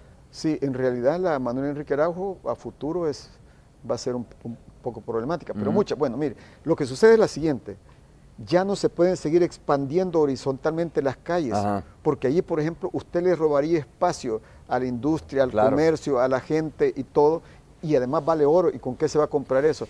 Aquí hay que proyectar, y es lo que está proyectando el MOB, los viaductos, o sea, las autopistas de doble piso. Sí, claro, hacia arriba, ¿no? Prefabricadas, como Legos. Eso es lo que hay que hacer y hay que proyectar. Lo que se hizo en el redondel hay que crecer hacia arriba y en lo que se pueda también hacia abajo, porque por ejemplo con el nuevo Citrams, usted va a llegar al redondel de la Plaza Salvador del Mundo, se va a alterar la geometría de ahí, yo no estoy de acuerdo. Lo que les hemos planteado nosotros a los consultores internacionales, que lo que hay que proyectar es allí una estación subterránea. ¿Y cómo se le va a financiar? Bueno, hay que ver si puede ser un asocio público-privado, pero esa plaza creo yo que sí hay que respetarla. ¿Qué se desencadena con la inauguración de la terminal del Citrams para cerrar, ministro? Bueno, estamos para la segunda...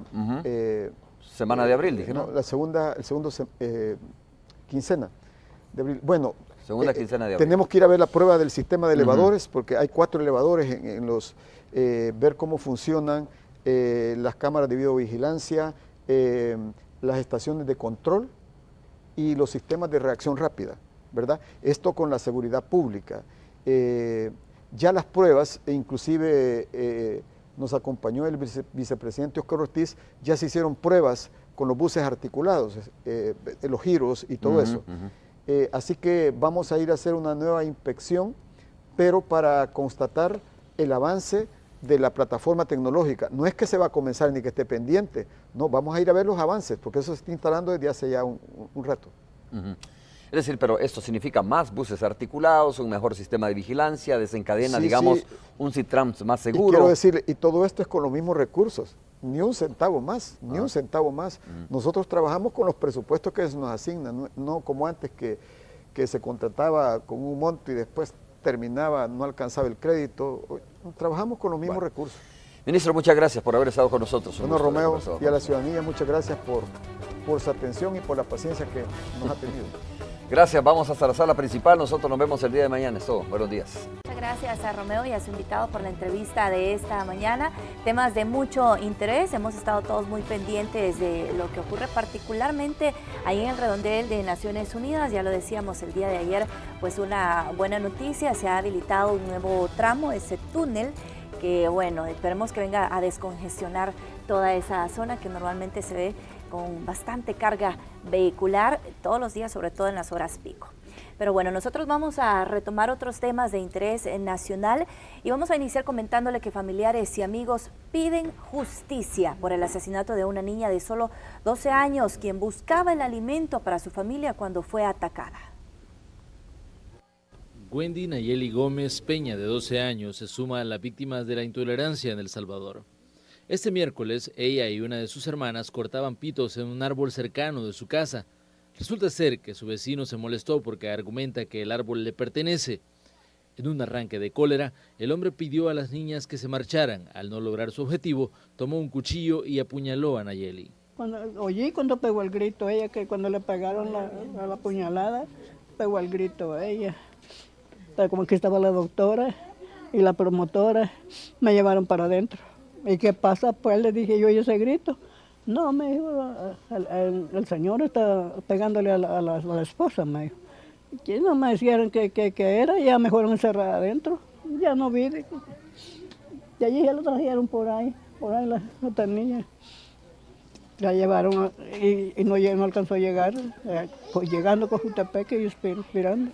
El homicida fue identificado como José Antonio García, de 62 años, de quien los vecinos dicen es un hombre problemático que ha tenido problemas con otras personas anteriormente.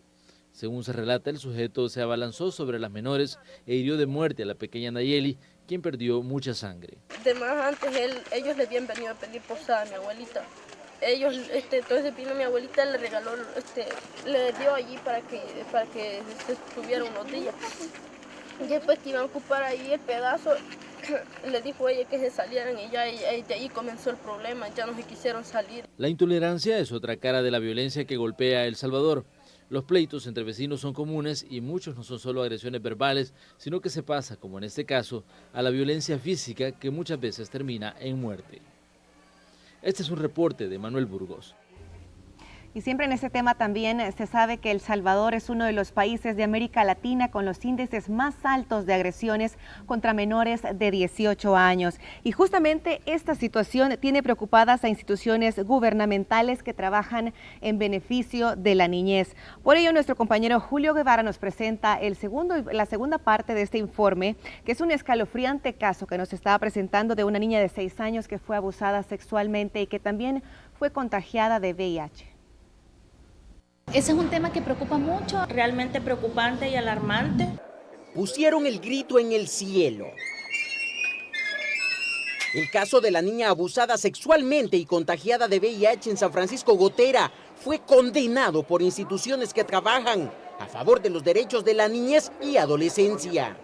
Muy difícil porque el ser víctima de abuso sexual trae consecuencias muy graves en la integridad del niño o de la niña, del adolescente, en cómo se desenvuelve en la vida personal.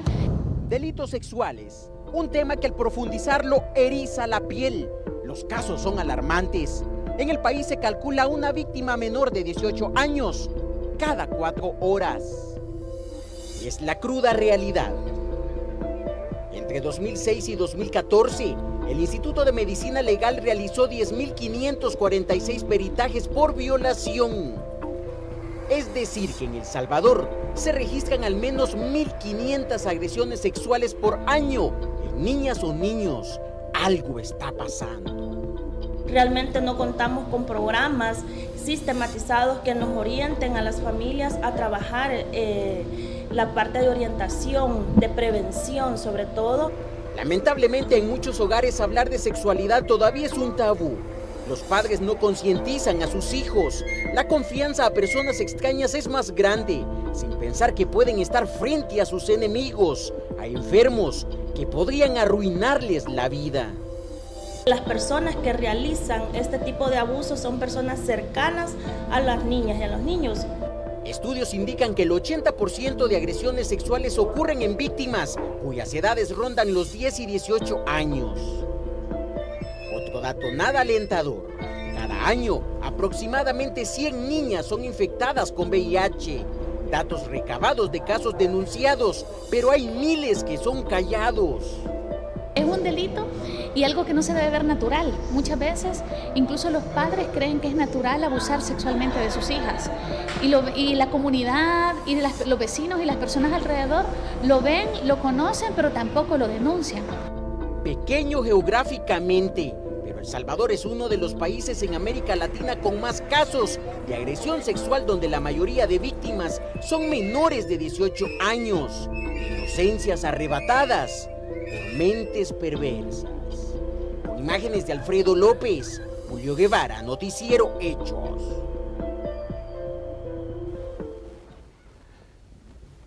Uno se queda sin palabras, ¿no? Cuando trata de explicar y comprender acciones como esta, como una bestia, un animal puede abusar, porque solo eso puede ser quien a una niña de 6 años la trate de esta manera, o de 4, de 5, de 7, de 9, de 10, en fin. Finalmente, hay señales, hay síntomas, hay luces que uno puede ver y que pueden servirle para identificar si un menor de edad está siendo víctima de abuso sexual.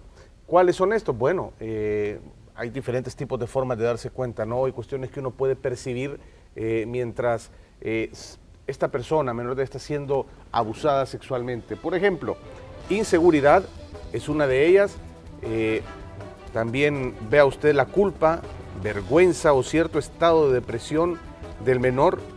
Si este tiene pesadillas, algún trastorno de sueño, si le cuesta dormir, se despierta en las noches, si no es capaz de concentrarse o presenta dificultades en su rendimiento académico, si teme visitas al doctor, si siente pavor de ir a que lo examinen, a que un profesional, a que un facultativo lo vea, y si presenta también algún tipo de irritación en sus partes íntimas, claro está, ¿no? Que hay que saberlo ver y hay que saber manejar esta parte como padre de familia, como madre de familia, con sus menores hijos. Esté atento a cualquiera de estas señales, si son reiterativas, porque si pasa una vez, pues bueno, pero si son constantes, mucho ojo. Y también, la denuncia, hay Carlos, que estar atento a eso. Importante la denuncia, ¿no? También, si nosotros detectamos, ya sean dentro de nuestra familia o alguien que nosotros conozcamos que esté sufriendo este tipo de abusos, importante denunciar. Puede comunicarse a las siguientes instituciones, ahí tiene usted los teléfonos en pantalla, el CONNA al 2501-6600, también al ISNA al 2213-4700, también a la Fiscalía General de la República, a los teléfonos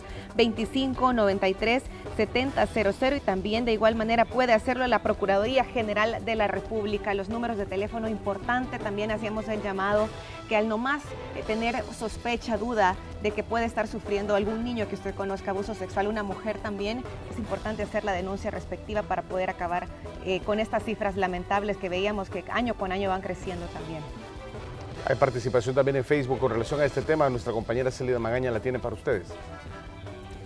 Así es, Carlos. Lorena, el propósito de que estemos abordando de esta forma este tema es precisamente invitar a la denuncia y hacer una reflexión en si estamos nosotros asumiendo nuestra responsabilidad, si estamos hablando a nuestros hijos sobre educación sexual, si les estamos explicando que nadie les puede tocar sus partes íntimas, ninguna persona tiene derecho a hacerlo, lo estamos haciendo nosotros en casa y justamente por eso preguntábamos, nos interesa conocer su opinión. A su juicio, ¿qué debe hacer el Estado para garantizar el cumplimiento de los derechos de la niñez? Y aclaramos acá que cuando hablamos de Estado nos referimos a todos, a las instituciones gubernamentales, a nosotros como sociedad, ¿qué estamos haciendo al respecto? Y bueno, vamos a compartir algunos de los comentarios que ya nos hacen llegar nuestros amigos televidentes.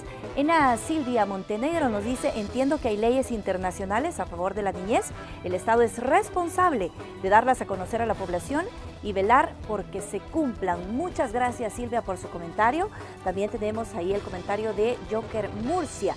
Debería de hacer una depuración total y completa de la Procuraduría y toda institución estatal que tenga relación a este tema.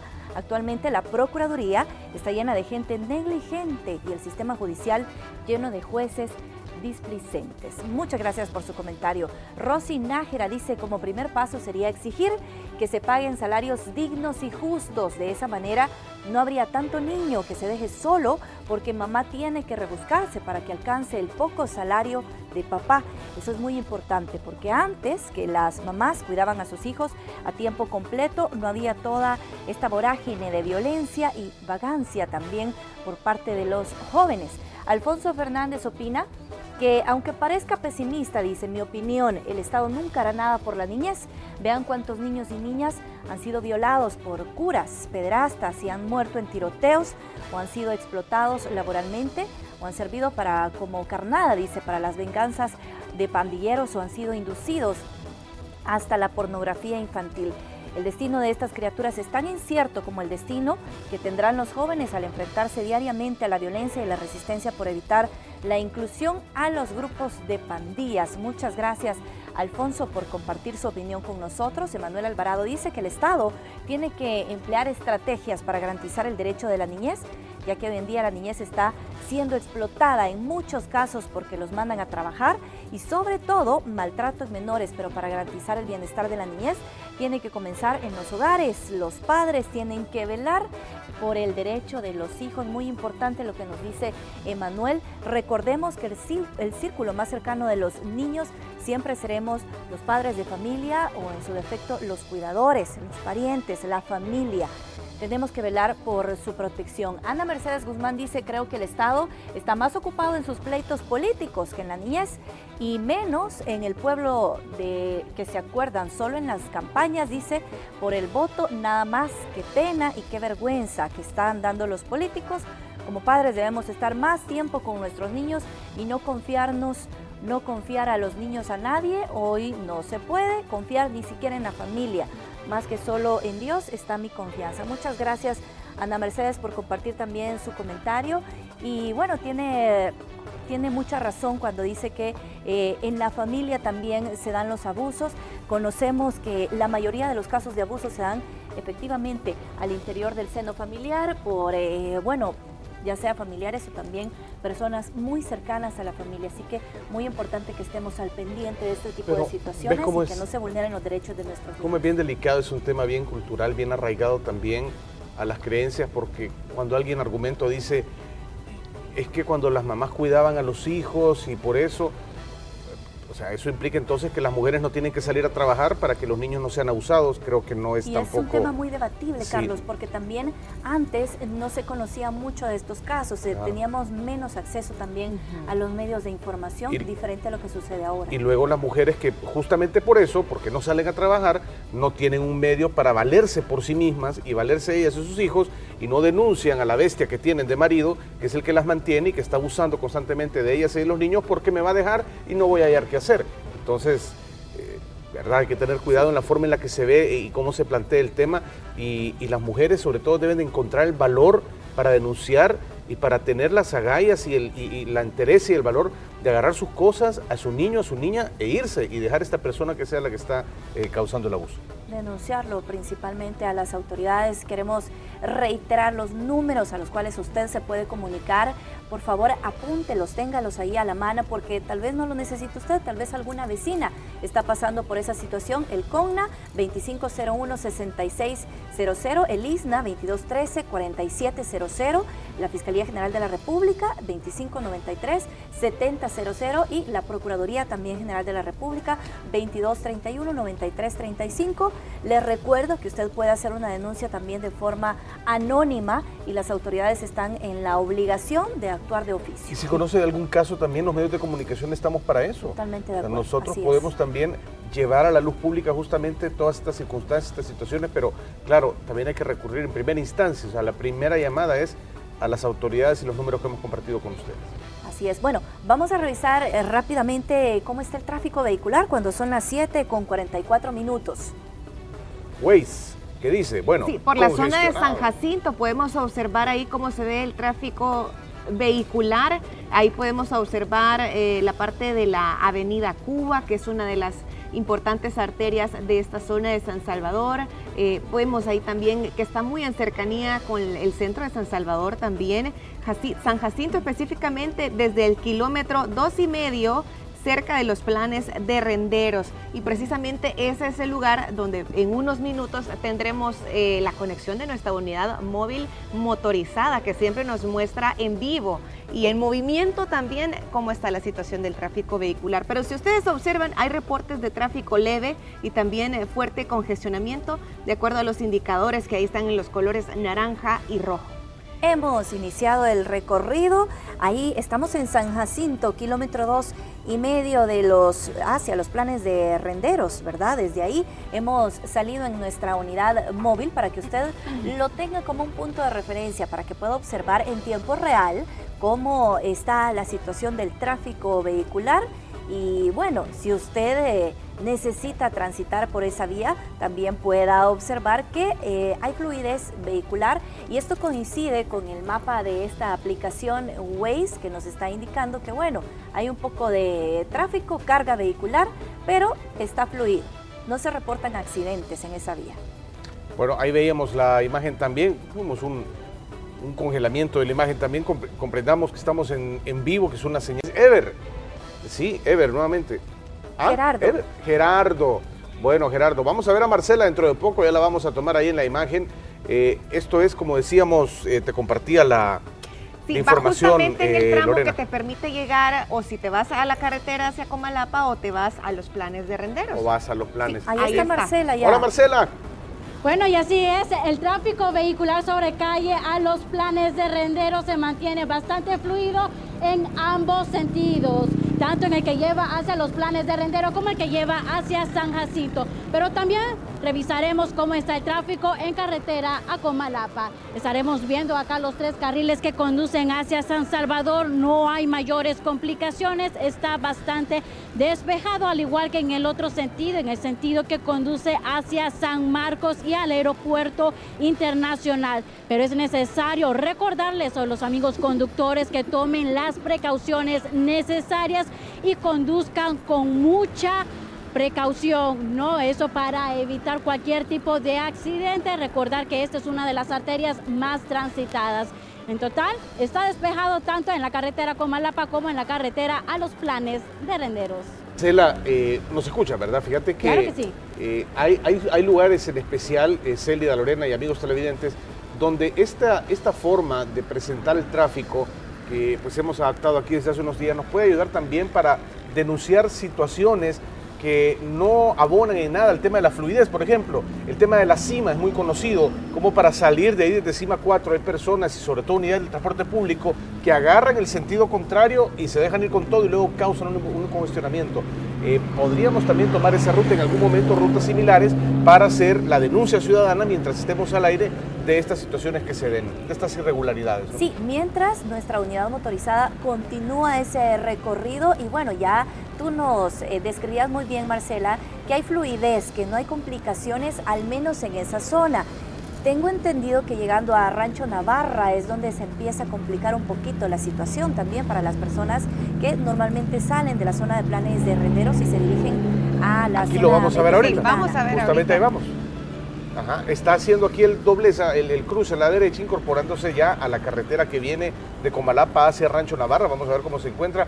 Vemos hasta ahí fluido, pero bueno, es la hora, porque en ocasiones la cola de vehículos llega hasta acá. Hasta Sí, esa de acuerdo, zona. son las 7:48 minutos. Bueno, y conocemos también que en esa zona donde Célida menciona Rancho Navarra, de repente que se hace más congestionamiento, aunque no hayan accidentes de tránsito, pero por la duración del tiempo del semáforo, porque este semáforo le da vía. Ahí va la moto, mire, allá va la moto. Le da vía a diferentes calles y obviamente se tarda un estimado de 4 minutos, 3 minutos para poder acceder al derecho de vía. Así que bueno, quizás por eso y la hora pico que muchas personas se dirigen de San Jacinto a sus lugares de trabajo, se puede complicar un poco la situación. Pero bueno, este no es el caso. Qué buena noticia entonces para quienes ya se van a dirigir por esa zona. Ojo también ahí con la precaución, lo que Carlos decía, hay que rebasar según las medidas del Viceministerio de Transporte, también según el Reglamento General de Tránsito, para evitar accidentes, Carlos, porque al final es mejor o es preferible llegar unos minutitos más tarde que tener un accidente pues desagradable. Sí, Marcela, no sé si tienes tu video de lo que estamos viendo nosotros, del Live View, porque, bueno, si tú lo estás viendo, lo tiene Marcela. Sí, Okay, claro entonces... que sí, Carlos, estamos viendo que está despejado en el sentido que lleva hacia San Salvador, no hay mayores complicaciones. Recordar que esta es una de las arterias en donde se genera más congestionamiento, esto también porque se encuentran los semáforos y eso hace que los vehículos se paren, ¿no? Esperar a que cambien hasta el color verde. Sí, ahora, mucho cuidado, Ever, y ahí al amigo con la cámara, porque Gerardo, porque nos vamos acercando y aproximando a un semáforo que es muy conocido por ser un punto frecuente de asalto. Este semáforo del Rancho Navarra, donde está señalado en los mapas, donde se rastrean constantemente los hechos de asaltos. Aquí comienza, mirá, la línea de carros, la fila de carros, a esta altura cuando vamos llegando, creo que es la aduana, la que está aquí a la izquierda y a la derecha, ya veremos, el kilómetro 6,5, donde comienza el tráfico para acercarse justamente a este semáforo que les decía que es muy conocido también por ser reportado constantemente como una de las zonas de asaltos en la que más se reportan estos hechos todos los días en la capital. Y justamente es por la duración que tiene el cambio de las luces en este semáforo que se ha hecho ese reporte. Tarda bastante en cambiar de color y eso hace pues que se mantengan más tiempo los vehículos ahí y que se haya convertido en un punto frecuente de asaltos. Así que mucho cuidado, ya nos decía un experto en seguridad. Vidrios cerrados, que mire todos. los vidrios arriba siempre, aunque haya calor y no nos sirve el aire acondicionado, pues lo mejor es soportarlo durante unos minutos y siempre estar muy alertas, no quedarnos demasiado cerca del vehículo que está adelante, guardar un poco la distancia. Ese es un problema, ayer me pasó justamente y me acordé de eso. Uno dice siempre voy a dejar una distancia, pero ¿sabes qué pasa? que viene a veces otro vehículo de otro lado y ve el espacito y se te mete. Y se atraviesa porque quiere cambiar el carril el abusivo. Entonces y ya te deja ahí sin espacio a vos y se queda el otro a media calle. Es cuestión también de educación, ¿verdad? Sí. Y de cultura. Bueno, Marcela, ahí estábamos viendo entonces la imagen a medida nuestra unidad motorizada se va acercando al semáforo, como sí en realidad hay un pequeño congestionamiento, pero es normal, es por el cambio de luces del semáforo, ¿no? Claro que sí, compañero, y también es necesario evitar el uso de teléfonos celulares porque eso también llama la atención. Seguro. Al igual que los objetos de valor, es mejor que ustedes los guarden para que no sean visibles y así evitar cualquier tipo de ocasiones lamentables, ya sea un robo. Así es. Esas son parte de las medidas que debemos seguir todos para evitar un atraco justamente en la espera de un alto, de un semáforo. Hemos tardado aproximadamente 3-4 minutos, ¿serán? Pero no hemos llegado al semáforo. Me corrigen todavía no hemos llegado. Todavía está en recorrido. Todavía nos mantenemos en ruta, se mantiene en movimiento vía Live View. Le presentamos esas imágenes en vivo y en tiempo real para que usted tenga en cuenta y lo tome también como un parámetro de lo que más o menos puede tardar en llegar si es que toma esa ruta. Creo que se alcanza a ver en imagen de Live View, mira a la derecha el Rancho Navarra, ¿verdad? Creo que por ahí estamos en este momento. Estamos llegando ya. Rancho Navarra a la derecha, ahí está. Y este ya es el congestionamiento con el que se enfrentan a diario todas las personas. Bueno, hablaba de esto el ministro de Obras Públicas, ¿no? De esta construcción que se va a hacer, es la próxima gran obra que se va a realizar en este lugar, que es la entrada a la capital, a la ciudad, como él decía, todas las personas que vienen del aeropuerto y generar esta mega obra que permita la fluidez. Bueno, ahí lo vemos. De momento al llegar al semáforo pues fluye, ¿no? Aunque también hay una línea de carros bajando de la cima, ya la vieron, ¿no? Allá al fondo también. Bueno. Gracias a Marcela por el completo reporte del tráfico que nos ha presentado desde San Jacinto, justamente para integrarse a la zona de San Salvador. Ya estamos bien informados con el tema del tráfico, compañeros. Gracias, Unidad Marcela. motorizada también, gracias. Dedo arriba o thumbs up, como dicen ahí. Saludo, like y como a usted le guste. Gracias. Muy amable. Gracias por estar pendientes y de las recomendaciones. Ahí estamos. Un saludo. Regresen y manejen con mucho cuidado. Bueno, nosotros hacemos una pausa comercial, pero regresamos enseguida. Le invitamos a que se quede con nosotros. Tenemos más noticias para usted. La vemos todas las noches en la emisión estelar de Noticiero Hechos con Romeo Lemus y Roxana Webb. Y nosotros le dijimos, Crisia, por favor, regálenos al costo la economía en las mañanas también. Por eso vamos con Economía al Costo.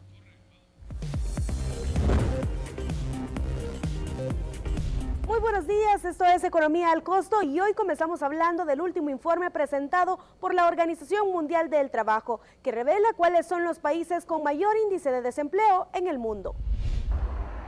Si tomamos en cuenta las cifras oficiales brindadas por el Ministerio de Trabajo, la cifra de desempleo en el país es baja comparada con las regiones más pobres del mundo. El Salvador tiene un nivel de desempleo del 6.1%. La OIT revela que China es el país con menos desempleo en el mundo con una tasa del 4.7%. Pero si nos vamos a los extremos, los países con más dificultad para obtener empleo, los 5 primeros lugares los ocupan. Mauritania con una tasa de desempleo del 31%, Bosnia y Herzegovina en segundo lugar con un 27.9%. En tercer lugar está Macedonia, también con 27.9%. El cuarto lugar es para Grecia con el 26.3% y Lesoto con el 26.2%. Los países más pobres del mundo están en el continente africano y aunque Europa tiene mejores características, la crisis que arrastra desde 2008 no permite que sus economías se recuperen por completo y se generen suficientes puestos de trabajo. En otro orden, ya en temas nacionales, el Fomilenio es un proyecto de inversión con fondos de Estados Unidos que incluye un componente llamado Organismo de Mejora Regulatoria. El papel de la Asamblea Legislativa será crucial y le explicamos por qué.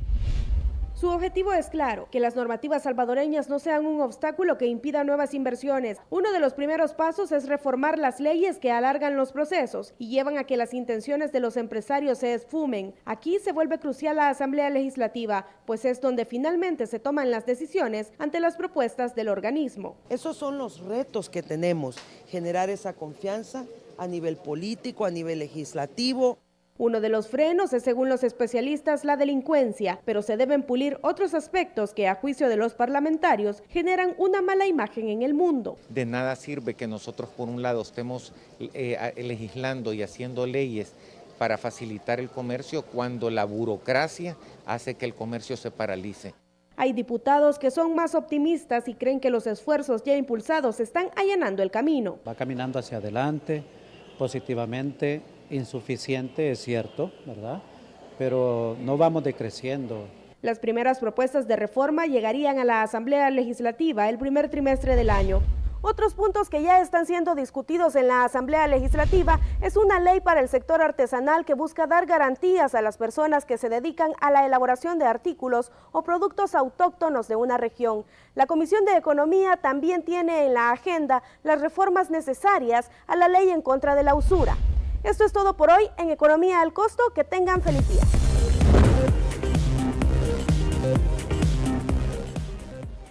Muchas gracias, Cristian. Feliz día para ti también. La terminal aérea del Aeropuerto Internacional Monseñor Óscar Arnulfo Romero y Galdames tendrá un respiro. Sí, claro, pero la terminal internacional del Aeropuerto Internacional Monseñor Óscar Arnulfo Romero y Galdames tendrá un respiro porque hago esto debido a que las obras de remodelación ya tienen una fecha de entrega, según el vicepresidente de la República. Vamos a escuchar a continuación.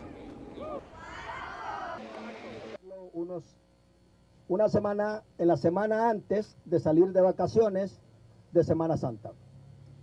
Como ustedes saben, hay una obra que va a recibir a pasajeros que hacen uso internacional del aeropuerto de Ilopango, que ahora está mejorando toda su actividad y queremos que se convierta también en una plataforma puente para viajes de corta distancia. Y también en la Comisión de Obras Públicas se está analizando la posibilidad de darle las atribuciones a las alcaldías para que puedan disponer de los gestores de tráfico y bomberos municipales. La propuesta fue hecha por el alcalde de Santa Tecla para colaborar con el trabajo de las instituciones de gobierno.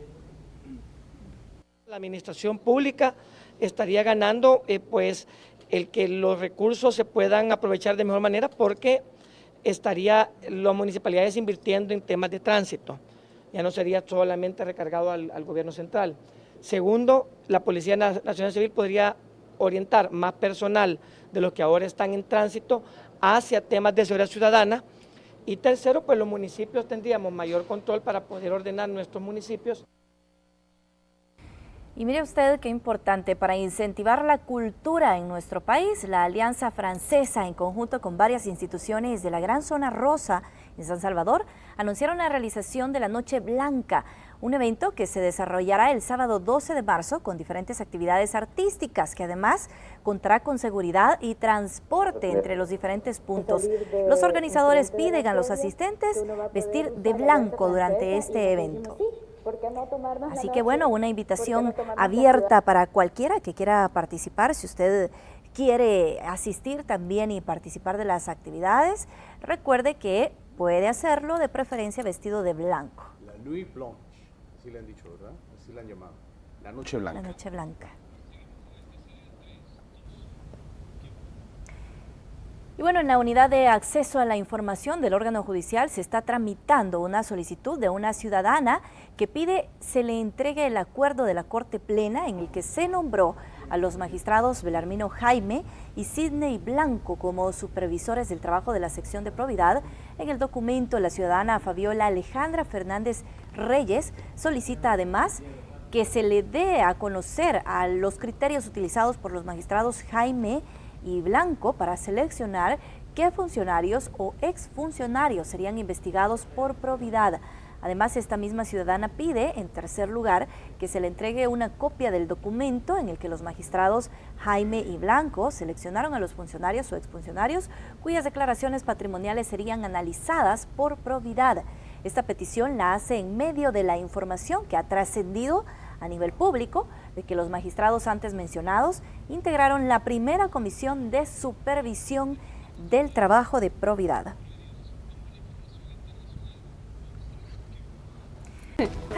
ya que hablamos de estaturas. Bueno, nosotros así finalizamos. Gracias por permitirnos haberle acompañado desde muy temprano, desde las 5:30 de la mañana. Nos encontramos aquí mismo mañana.